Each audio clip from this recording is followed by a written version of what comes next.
Hello and welcome to my video. As part of my Linux series, I'll be taking you through on how to set up a RAID array. RAID is an essential technology component in the realm of data storage and protection. It is primarily used on servers that you use every day, in the internet, and as well all over the place. RAID is important because it stands for redundant array of independent disks. So just like you say it, RAID, that's the abbreviation for it. It is basically a method to combine multiple single disks into one logical unit.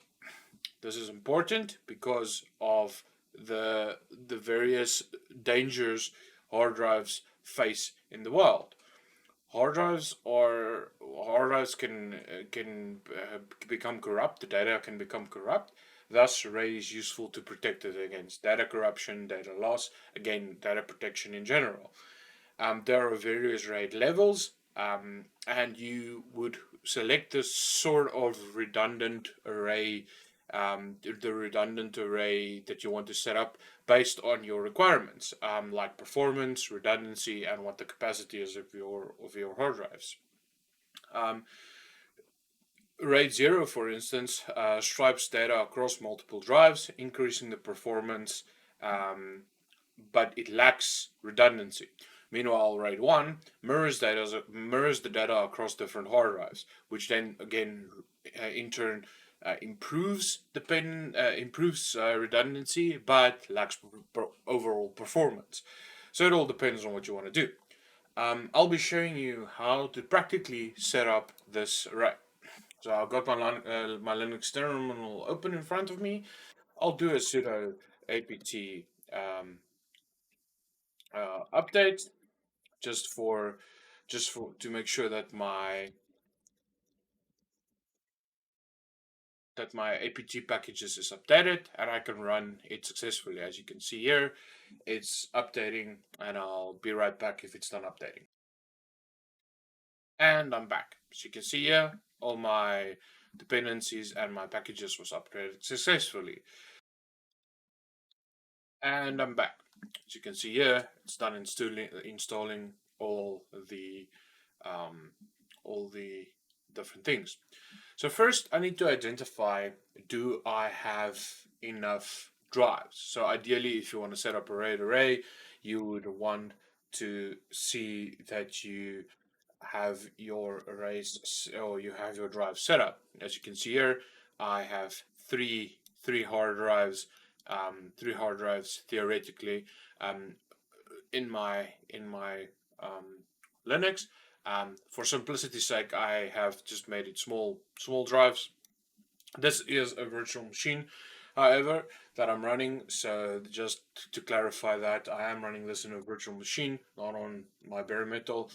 It's just so that I have like a little lab or test environment that I can do these things in. So now I will go ahead and run the next command that I can see, so that I can identify the disks I want to set up as part of the RAID. So I will do fdisk /div /sda. This will be my first disk. I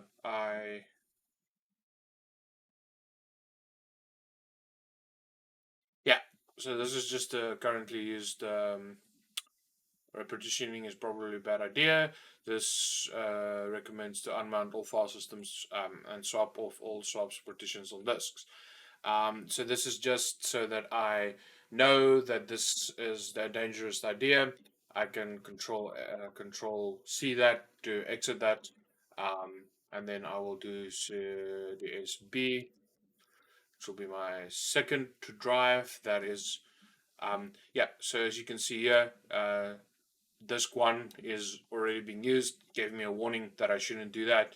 So for the purposes of this video, I will use hard drive B and hard drive C, which I can do via this. So I can Uh, I'll put all these commands in the uh, video description, but I'll use this one because I'm using hard drive B.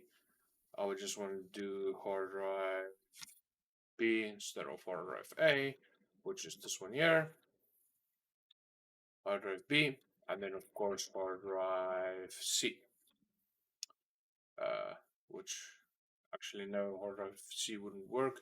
Hard drive C already exists, so let's do hard drive E. And there you go. Partitions created successfully.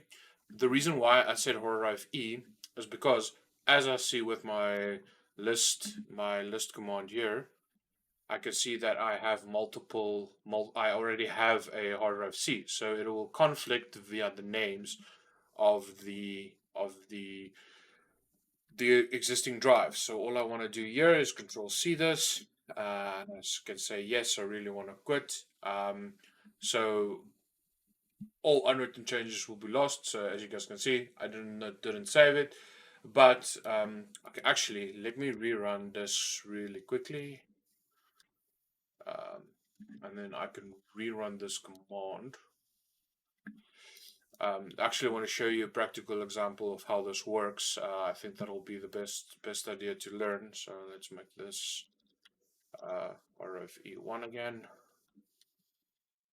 It's created the disk label. So now I can format the system array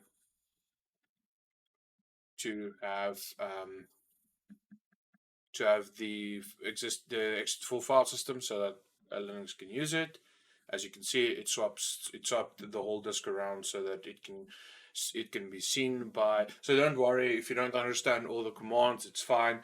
All these commands are doing is basically splitting the drive in two, making sure that the file system is the correct format for Linux to see and understand. The reason why, so all these commands will be in the description of the video, so you can just copy and paste that.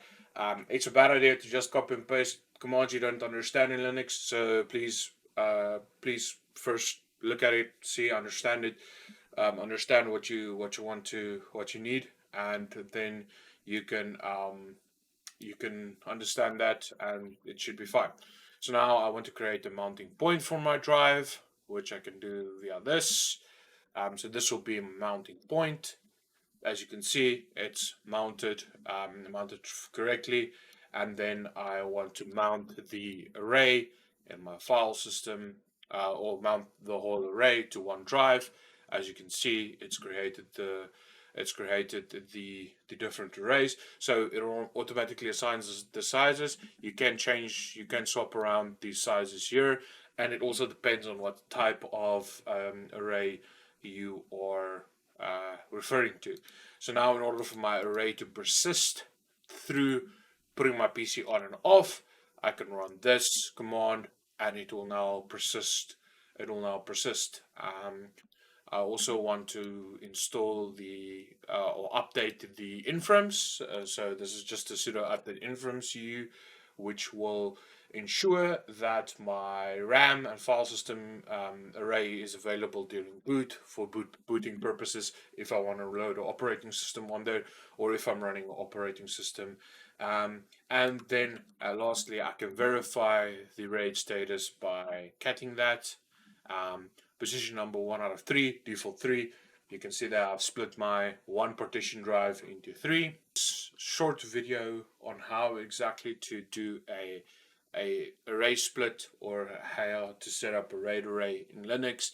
Of course, I'm using Kali Linux, but you are more than welcome to use this with any other distribution out there. I would recommend just looking for the custom functions for your specific distribution. But thanks for tuning in. I hope this video educated you and that you are now able to do a RAID setup yourself.